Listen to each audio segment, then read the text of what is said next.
భారత మార్కెట్లలో వృద్ధిని అంచనా వేసిన ప్రైవేట్ ఈక్విటీ కంపెనీలు ఎఫ్డిఐలు స్టాక్ మార్కెట్లలో ముందే పెట్టుబడులు పెట్టాయి.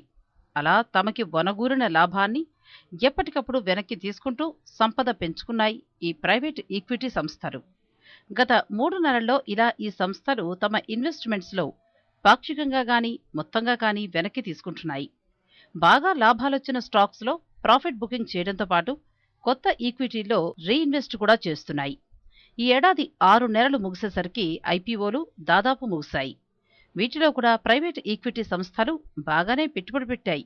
ఇక వీటిలో వాల్యూ పీక్ దశకు చేరుకుంది అని అనుకున్న కంపెనీల్లో తమ పెట్టుబడి వెనక్కి తీసుకోవడం ప్రారంభించాయి. ఉదాహరణకు డయాగ్నోస్టిక్ సేవలందించే చైన్ కంపెనీ థైరోకేర్ విషయమే తీసుకుంటే లాక్ ఇన్ పీరియడ్ ముగియడంతో ఈ ఏడాది మే నెలలో ఈ కంపెనీ నుంచి పీఈ సంస్థలు వైదొలగడాన్ని గమనించవచ్చు.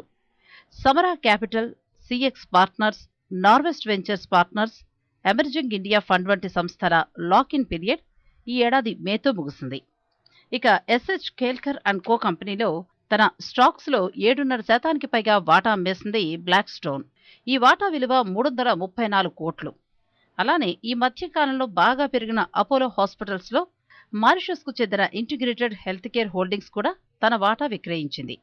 ఈ డీల్ వాల్యూ 830 కోట్లు. ఫైనాన్షియల్ సర్వీసెస్ రంగంలో దూసుకుపోతున్న క్యాపిటల్ ఫస్ట్ కంపెనీలోనూ క్లోవర్డెల్ 2.5% ఈక్విటీని విక్రయించింది. మరో డయాగ్నోస్టిక్ చైన్ డాక్టర్ లాల్ పేత్స్లో పెట్టుబడి పెట్టిన వెస్ట్ బ్రిడ్జ్ క్రాస్ఓవర్ 1.56% వాటా విక్రయించేసింది.